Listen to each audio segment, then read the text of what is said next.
Welcome to the Cultivating Calmness Podcast. Today we are in for a good treat here with Rikki Grace. We are going to have a conversation about NARM. That is the NeuroAffective Relational Model.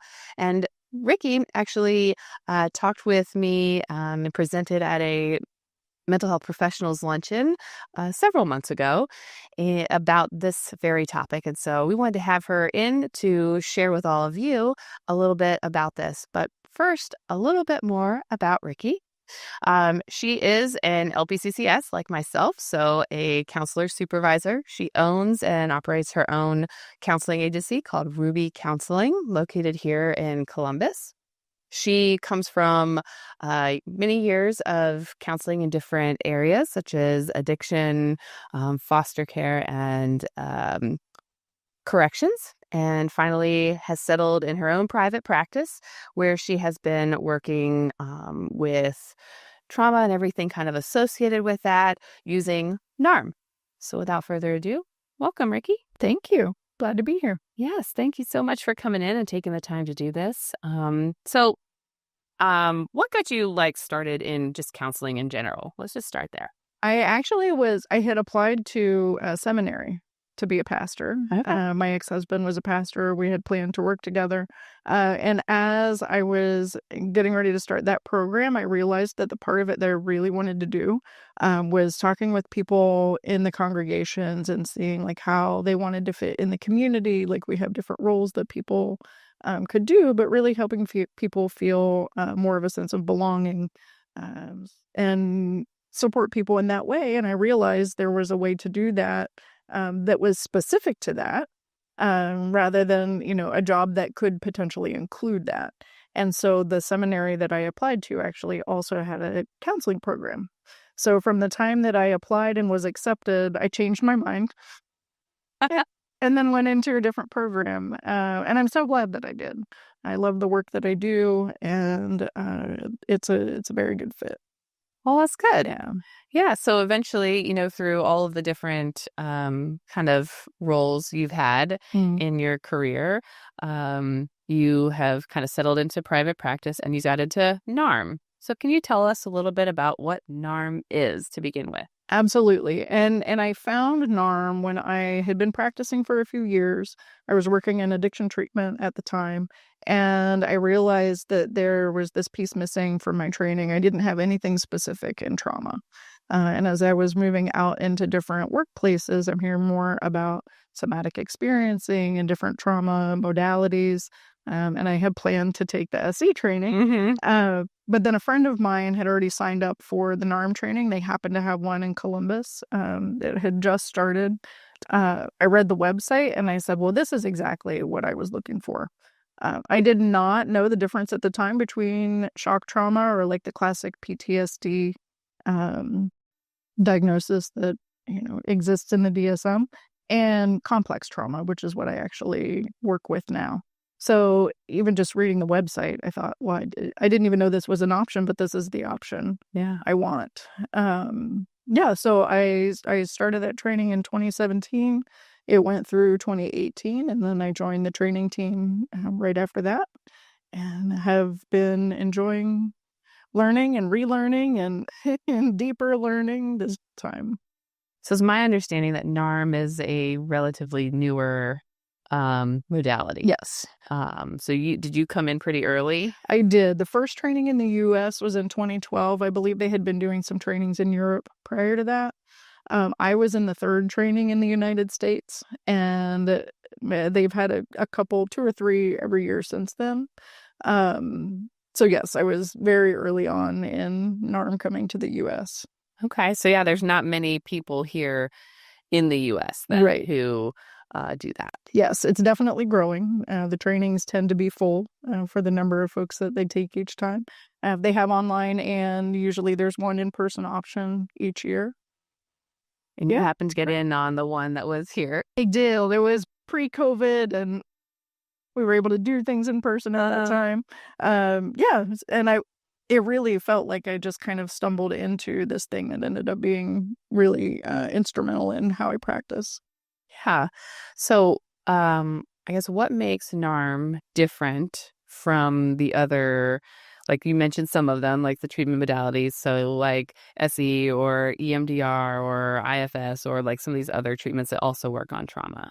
So it's an integrative model. It pulls from a lot of things that were already existing and just kind of organizes them in a different way. We use some traditional talk therapy techniques, but we also can incorporate somatic techniques as well. And it bridges the gap between those two things and works with them at whatever level the client feels comfortable. So we don't have to try to get people into their bodies to be able to do this kind of work. It's like whatever they have available is what we're going to work with. We trust that more information becomes available to folks through the work. Okay. Yeah. Yeah. So what is it, I guess, about... Can you tell us a little bit about NARM specifically, how it works, and just some of those like unique features about it? Absolutely. That differentiate it from some of these other practices? And I will say that I'm not trained in anything else. That's fair. But yeah, you probably have some knowledge of how other things are. Yeah, and I may get some of the other things wrong because it's just like my perception based on whatever. It's like very third-hand information. That's fair. Yeah. But so with NARM, we always start with what it is the client's wanting for themselves. Okay. Which sounds very simple, but you probably know often people come into therapy and they don't actually know what they're wanting. Where it's like, I want to feel better. Right. Yes. So we can talk about what better means, what have things been like that have not been better? And we're looking for a kind of a state, we wouldn't focus on a behavior so much, although behaviors are good information. Like I keep doing this thing. I don't like that I'm doing this thing, but I can't seem to stop. And so then we really look at what is driving that. And that's using all of that information that we talked about. So it might be thoughts or belief patterns, emotional things that come up. Sometimes those things don't match, which is exactly what we're looking for. Or like those somatic cues, like when I feel anxious, I often I'll feel it in my stomach or I get shaky or whatever comes up for the client. We're going to talk about, and then how those things relate to each other. Some of the ways that NARM seems pretty special to me is a focus on agency, and not agency. It's different from like doing. Sometimes agency means I'm choosing not to do something. Sometimes it's just like I'm not beating myself up for this thing that I've always done or this new thing that I want to do. That part gets very nuanced and a little bit complicated. Yeah. But it's a key component to NARM therapy. One of the things that I love, I was thinking about this on my way in today. I love how we hold, I have this intellectual awareness that, whatever, fill in the blank. I know that I'm not a terrible person, but when this happens, I really shame myself. I beat myself up. And a lot of times we can't see those things by ourselves. Right. Our brains like to keep this information like siloed, and we can know one or we can know the other, but having somebody else sitting with us to say, oh, I noticed that both of these things are going on at the same time. How is it to be aware of that? And even just holding both of those things, I think what's happening is it starts to build new connections in the brain, like the different sides of the brain start communicating differently. And it's amazing to see how, in a safe relationship or a safe environment, that just being able to see those two things at the same time can start to soften them a bit. I remember my first experience with NARM, and I was processing some grief about my grandmother, and I, by the end of that hour, experienced grief in a whole new way. And to be fair, I was ready for it. I was ripe for this work, and even that 1 hour changed how I experience myself, how I experience some significant parts of life. It's not that way for everybody, and it's not that way for me every time in every session. But I was bought in. That one experience, I said, "Oh my gosh, this is a game changer." Yeah. So did you get that therapy session as part of the training, or was that okay? Yeah. So and I think some of the like EMDR, I think does this, and somatic experiencing, those experiential kind of practices where we're not technically doing therapy in the training, but when you're going through this process, even like from an educational perspective and talking about what's happening in the process, those therapeutic things can happen. So it isn't necessarily the point of what we're doing, because we're really trying to understand like what it is that we're asking of clients and what it is like to be in that position as a client. Right. And I think this is true of therapy in general, and I know it to be true of NARM. It's hard to really get it if you haven't felt it, because it's not just an intellectual exercise. I can tell somebody, like I just said, that I had this, hour-long, essentially conversation with somebody, and my life changed after that. Like I can hear those words, like I can understand it, but to really get it is more the feeling. And how do you communicate human experience fully with words? Yeah. Yeah. EMDR does that. Yeah. Not really like deep therapy, but you're trying it. You're noticing what that feels like. Right. So I'm trained in EMDR, so I don't have the NARM training, the other stuff. So just, a different one from you. Yeah. So you say you work with more complex trauma and that NARM is helpful for complex trauma. Right. Is it helpful for just any trauma, or is it really working with that complex? It's really for the complex trauma. So relational, developmental, attachment trauma, those things. I really am glad that is getting more attention even within the field of mental health. We've really focused a lot on shock trauma historically. So NARM is not really made for shock trauma. Okay. But it is nice in conjunction with things that are made for shock trauma, because most shock trauma has some relational component to it as well. And so to be able to use those both is really wonderful. I personally am not trained in shock trauma. That's like the next thing on my list. But then I keep doing the NARM trainings, and that's a way fitting it in. Oh, yeah. We don't all have to be good at everything. And I think it's good to have like a niche that people can come to you specifically for that. Yeah. So can you talk, I guess, a little bit, well, one, for people who don't really understand what the difference is between shock trauma and complex trauma. Yes. Can you give us a little statement about that? This is one of those things that I heard it, over and over and over. I heard it many times, and like my brain just did not want to hold the information, or it just wasn't sticking. But the main distinction is shame. So in that shock trauma process, people are feeling fear. They're feeling, lots of things usually in their body. When shame becomes a part of that process, we can pretty well guess that there is some relational trauma in there as well.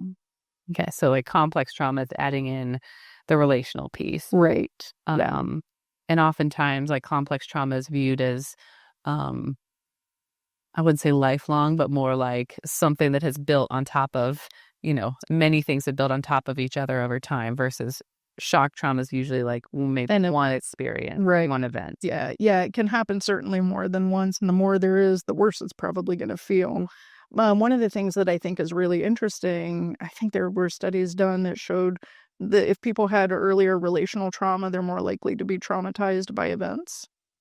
Or like the earlier childhood trauma increases the risk of trauma down the road, because it has to do with basically how our brains process the information.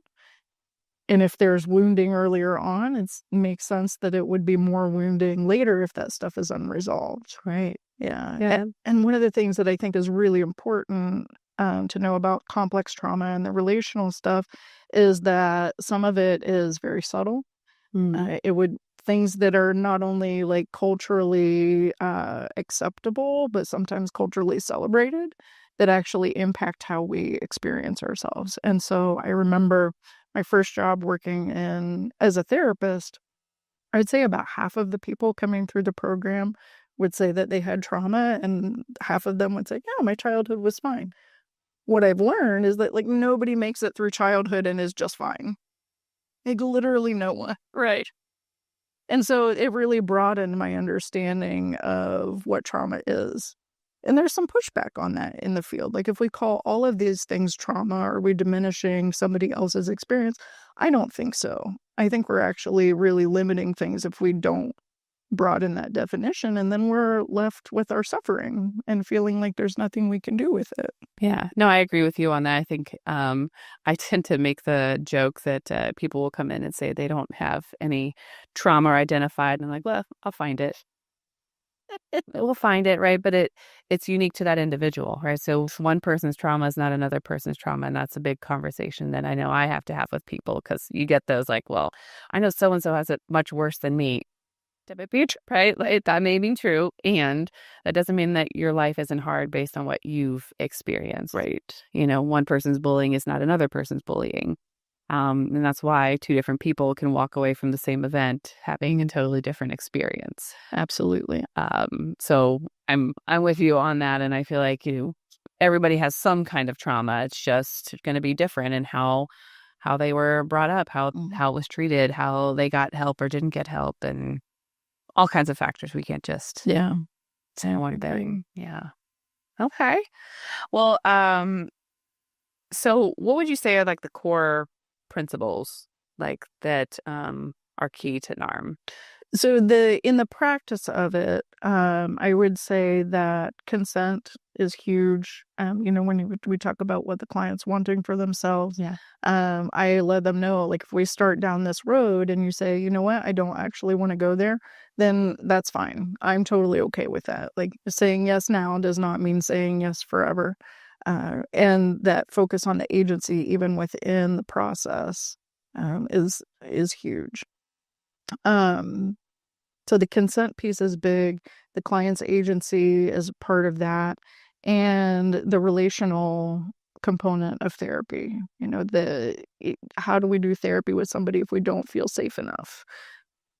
In my office, we've really focused on hospitality and, snacks and drinks for folks, and, trying our best to help people feel comfortable.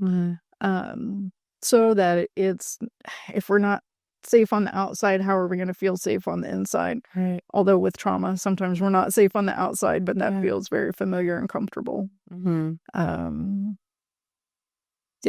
I'm sure there are more, but those are the ones off the top of my head. Yeah. So we know that this can work with the complex trauma because it's relational, and that's what a lot of the in the title of NARM is that relational piece. What is it about the relational piece that is like being worked on, I guess? Yeah, and I remember hearing somebody say, and I'm sure millions of people have said it, but I don't think this is specific to NARM, is that we're wounded in relationship and we heal in relationship. And I just love that sentiment. There are some things we can kind of work through on our own and make sense of and feel different. But having that supportive dynamic, there are some things we can't do on our own. Like, we can't tell when we're holding these things that don't really fit together, but like when it's in our heads, like, they're just going to stay not fitting. So having that other person to be able to, reflect things back and offer a different perspective. Okay, so another piece of it is that we really value relational repair. So if a client says, hey, you said that thing and that did not feel good to me, I want to be able to work through it as much as possible. And it means a lot to me, actually, when clients feel brave enough to say, hey, that didn't feel good to me, because even that is a huge step for a lot of people. So it's really it isn't so much about trying to do everything perfectly and perfectly attuned to the client. Right. That is an unreasonable expectation, because we are, even as therapists, just human. And things are just not going to land well sometimes, even if we have the best of intentions. So having that space and that safety to be able to say, like, this didn't feel so good for me, or I didn't like how that went. Like, I really see it as a collaborative process, and that requires both of us to be able to show up.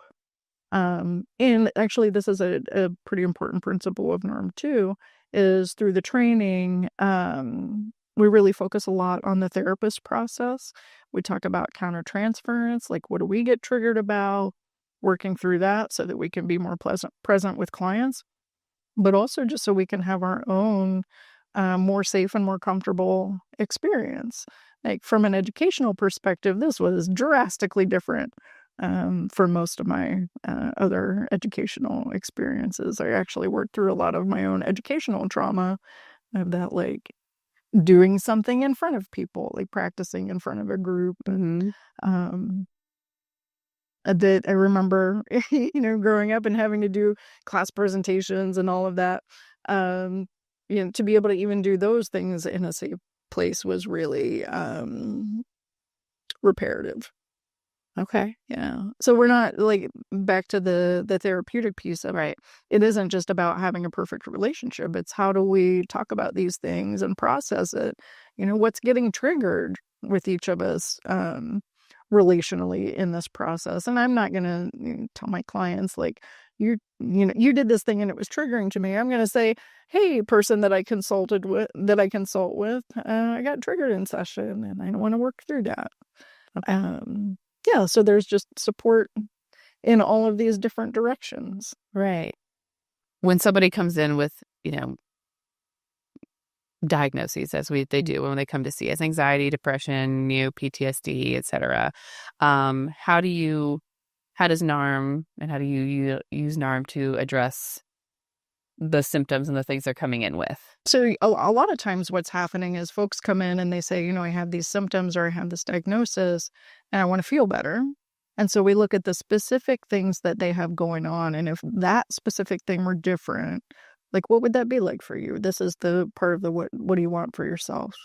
And then we take a look at what the symptoms are. And, we use the different techniques to like listen to the signals that our body or emotions or our minds are giving. To see if that makes sense in our current life, or is that something from a long time ago that we still carry. So it is like if we're talking and then like it's a non-diagnostic model. Okay.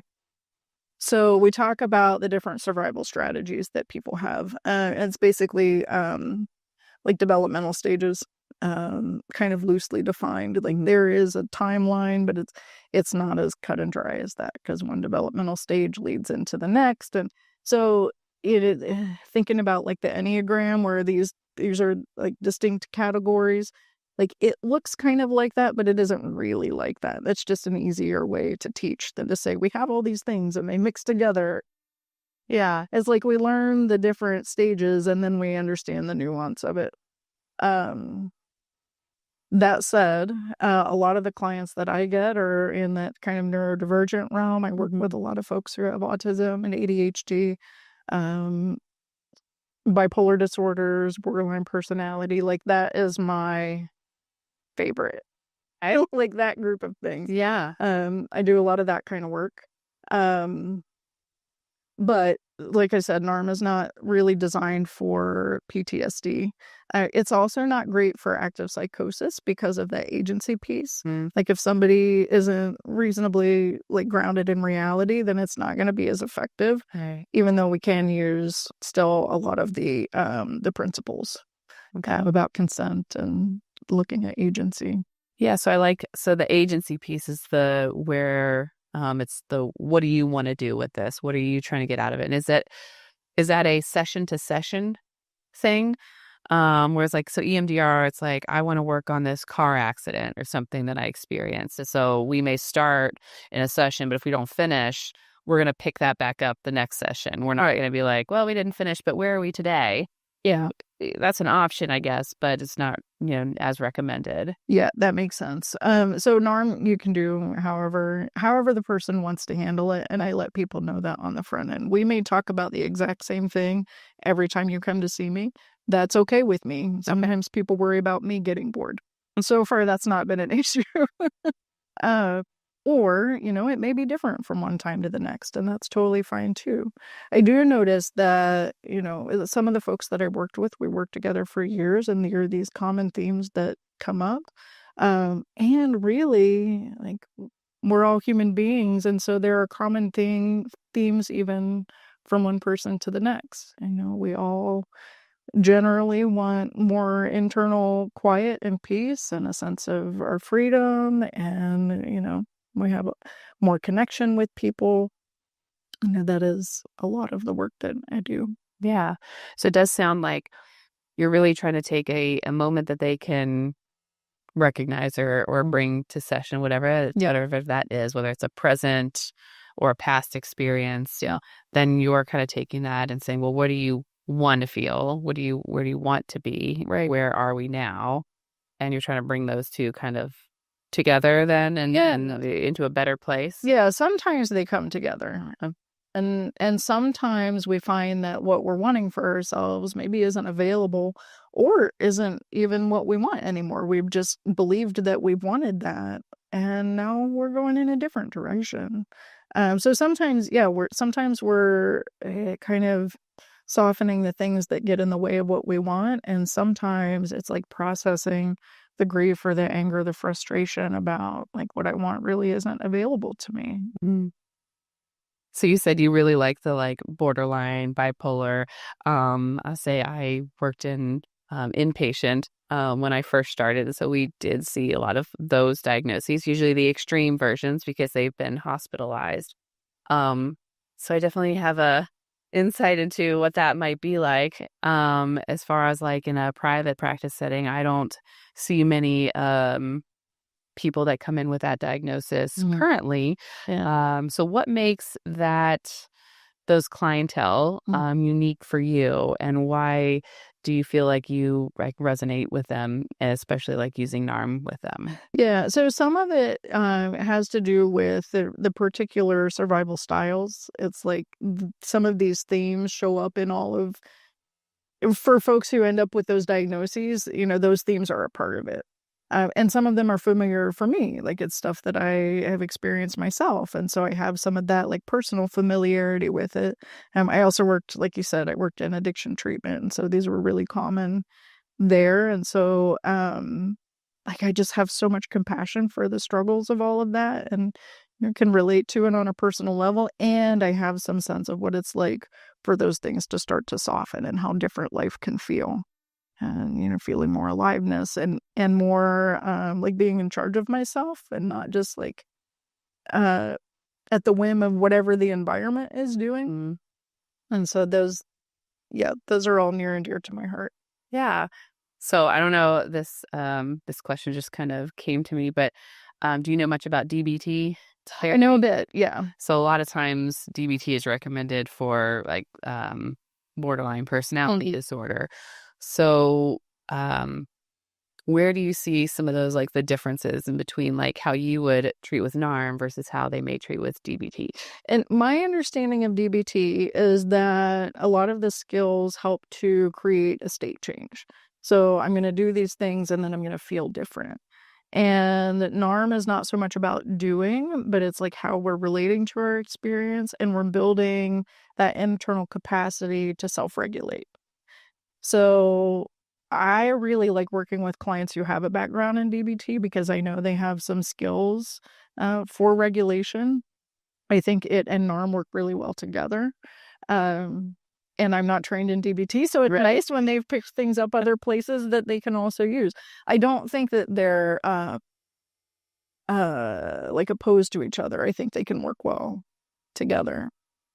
Yeah, so yours is more of like the emotional, physical, like aspects, whereas I think DBT, and I'm not trained in DBT either. So that I think it's also there's that piece of it that's I can hold two things to be true at once, and that is a big part of NARM. Yeah, okay. So that's how that would relate as you want. Huh? Yeah, and then when we're holding both of those things, I don't know if they do this in DBT. As we're holding both of those things, then we also pay attention to what happens when we're holding both of those things. It's not just that I can, it's like, what is that experience like? And then some of the other strategies will start to kick in. And, people will lean more toward this thing or that thing, of the two that they're holding. And how is it to notice that? Often the one that people go toward in that moment is the more like shaming or blaming stuff. And so then we can talk about, well, what's it like to be present with both of these things and then to feel that like pull toward this familiar path. And do you want to go down that path? Like, is that helping you in some way? And in NARM, we're not trying to like eradicate any of that. We're not trying to extinguish anything, but really give ourselves more options. Because all that stuff that helped us survive may be necessary at some point. And for a lot of people, there's a fear of like, what if I can't do that anymore?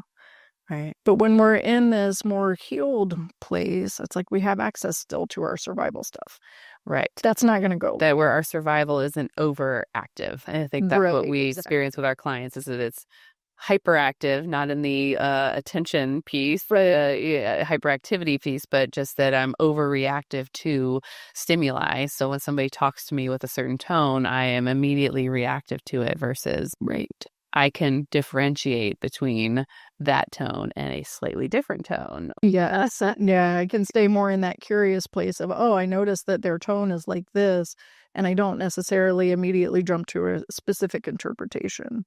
Because a lot of times when we have those specific interpretations, it's like, that's the go-to. Yep. No matter what's going on, my brain says, you mean this, because that's what's familiar to me. That's what I was told this tone means. And then that's how we determine like safety, right? Is it safe? So I know how to keep myself safe by interpreting your tone this way.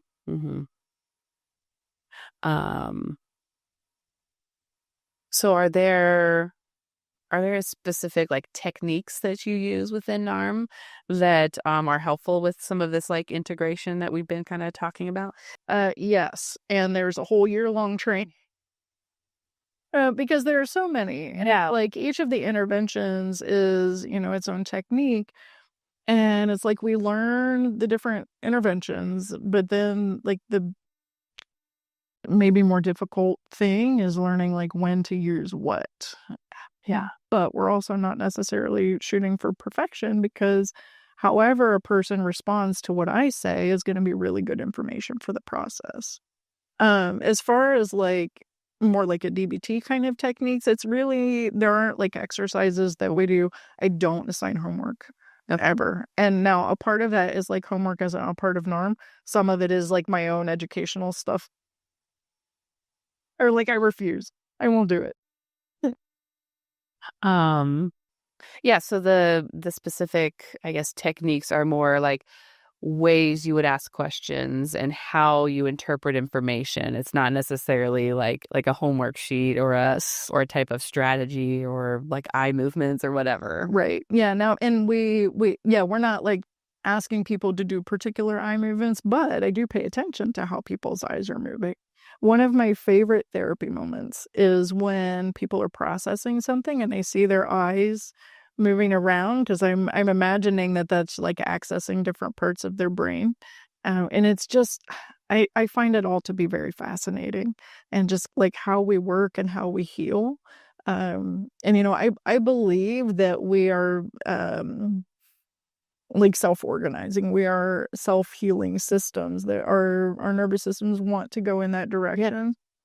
And so with support, it makes it a little easier to go in that direction. And so it is just the best thing maybe in the world to sit with somebody while that's happening.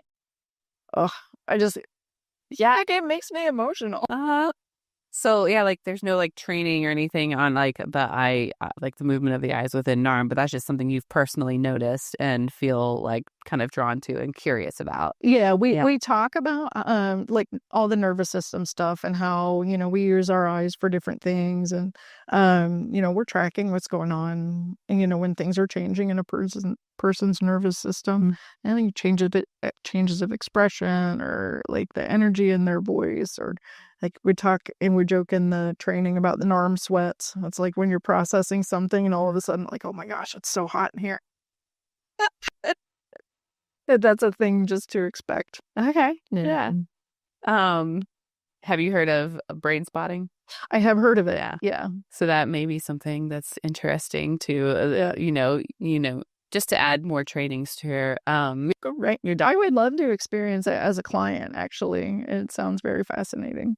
Yeah, we had somebody present on, Mandy Pearson presented on that a couple months ago, I think. And it is pretty interesting just to know. And I think based on what you're telling me about NARM, I think that would be probably something that could potentially go, join with NARM.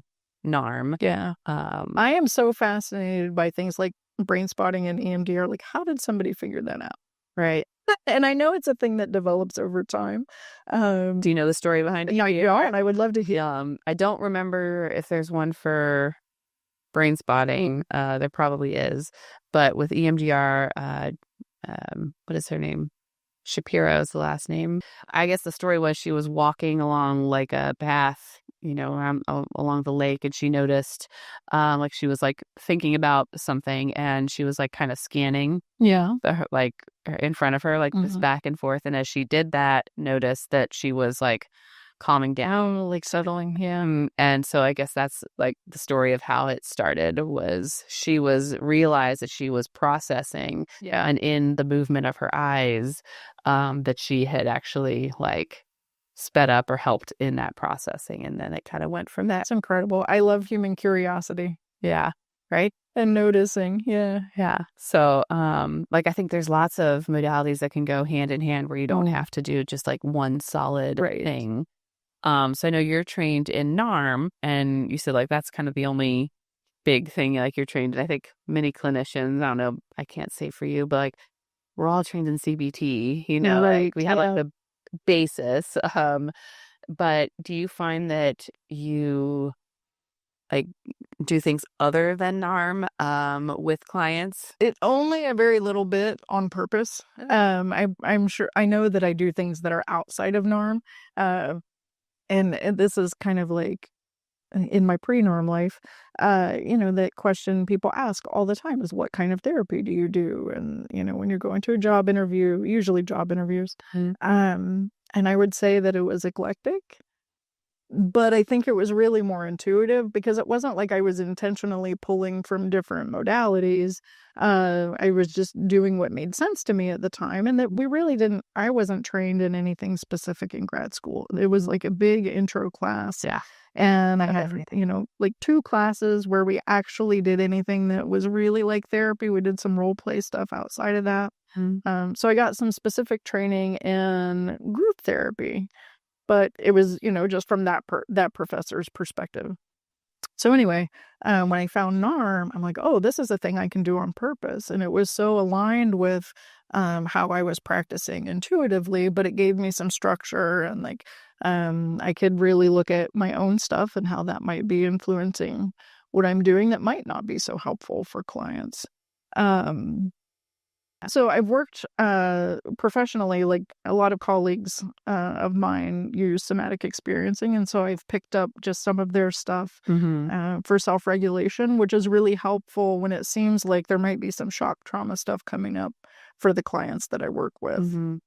I don't imagine that it'll ever be something that I do. Like, I'm not going to ever advertise that I work with shock trauma because it's just not the thing that I want to do. Yeah. But I do think it's nice to have some skills to help folks when that stuff comes up. Right. If it seems like that's mostly what they're coming in for, then I'll refer them to somebody who's trained in that. Yeah. Yeah. That's where it's good to help, to have those knowledge of certain aspects of things, but maybe I don't need a whole, super long training on it. Right. Yeah. Are there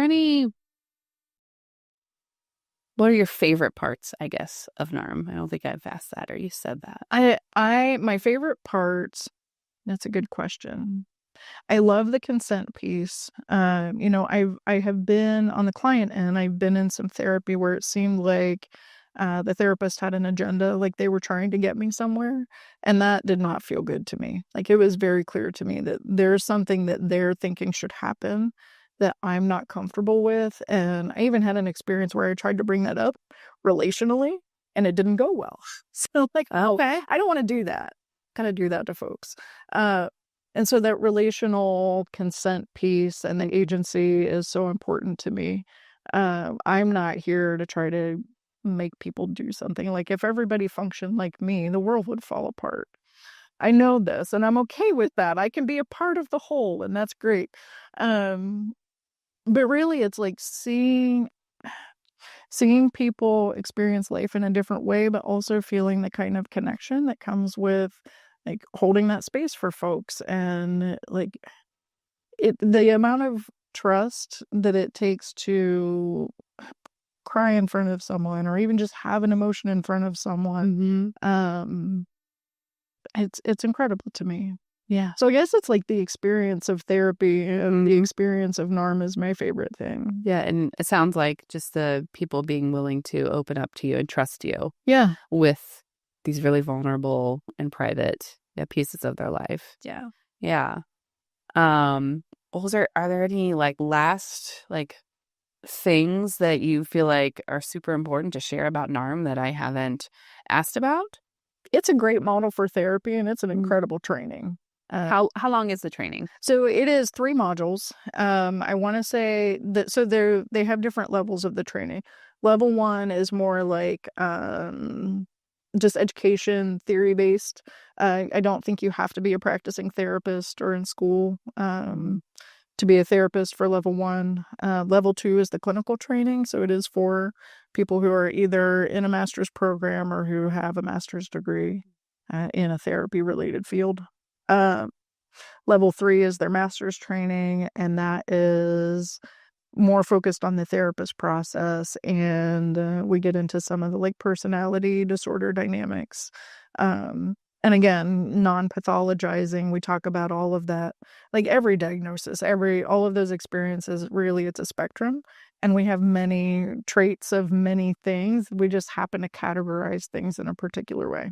Yeah. And then the level 4 is kind of an ongoing, do as much as you want of it thing. And that's with the developer of the model, Lawrence Heller. In the US, the lead trainer is Brad Kammer. They have very different teaching styles, and it's really cool to see how they handle different things. But so the level 2 training, which is what a lot of people will start with as therapists, they do 4 modules. I want to say they're Wednesday to Sunday each time, and it's all within the calendar year. It's like a 9-month span. And then they have consultations and things that you do in addition to the more kind of classroom stuff to get certified. You can take the training and not get certified, but to get the certificate, you do the extra stuff. Yeah. And it's invaluable. Yeah. We can call it extra stuff, but it is so supportive of the learning. Which meant a lot to me because I've taken some trainings where to get certified, you like take this test that you can take as many times as you need to, but pay this fee. And like the certification really wasn't much, but this actually is of value to the students. And I appreciate that. Okay. Yeah. So you've done all 4? I have done the first 3 and I've assisted in the first 3. I did like 1 or 2 of the level 4. For the sake of time, because I'm also assisting, like I haven't done much of the level 4, but my youngest graduates next year from high school, and then my schedule, and you'll have more time. I'm gonna do some more trainings. Yeah. So it sounds like if you're a clinician, like your eye, you don't have to do level 1. Correct. And then level 2 is a series of like 5-day intensive trainings within a like 9-month period or something like that. Yeah. All right. So pretty a fairly large investment, I would say, like time specifically. Yeah. But you feel well worth it. Absolutely. And if you were to get training here, like in the United States, you would be one of not a lot of people. It's really, yeah. So it's not a huge amount. And more of a unique, like a niche. I mean, I don't know if you know this, but in like Ohio or even just the Columbus area, are there many NARM? There are some, and in part because we did have that one training actually in town. Right. And I think there were like 30 or 40 people in that cohort, but they weren't all from Central Ohio. You know, some people came from out of town. There are a fair number, like it's kind of a surprising number of NARM therapists in Ohio, a handful here locally. Okay. Yeah, so I mean, I guess 30 people for state of Ohio or surrounding area seems like a lot, but when you spread it out in the state, right, there's probably not many of you here, even in Central Ohio. No. Where like you looked up EMDR in Central Ohio, you would have Are there a lot? So this is a newer and upcoming, training or specifically complex trauma. Yes. So it may be something that could interest those clinicians that are wanting Absolutely. to do more in that area. Absolutely. And I'm always happy to answer questions about the training and have conversations with folks about NARM. I love it. I can tell you seem very passionate about it. I really am. It's been a game changer for me clinically, and has really added a lot to my life. As a the Hair Club for Men. I'm not only the president, I'm also a member. But yeah, it's been helpful in my own therapy. Well, I thank you so much for coming in today and asking about this and presenting, several months ago. I know that can be daunting and for some people. No, and it was really lovely. I really appreciated how you had that set up so that we could just chat and everybody get to know each other and answer questions. And yeah. Well, I really enjoyed this, and I hope that anybody listening, may consider either getting some NARM therapy from you or consider getting training in NARM. Absolutely. And we'll have all of your information in the links below. Thank you. People can reach out to you if they need to as well. Sounds good. Thank you.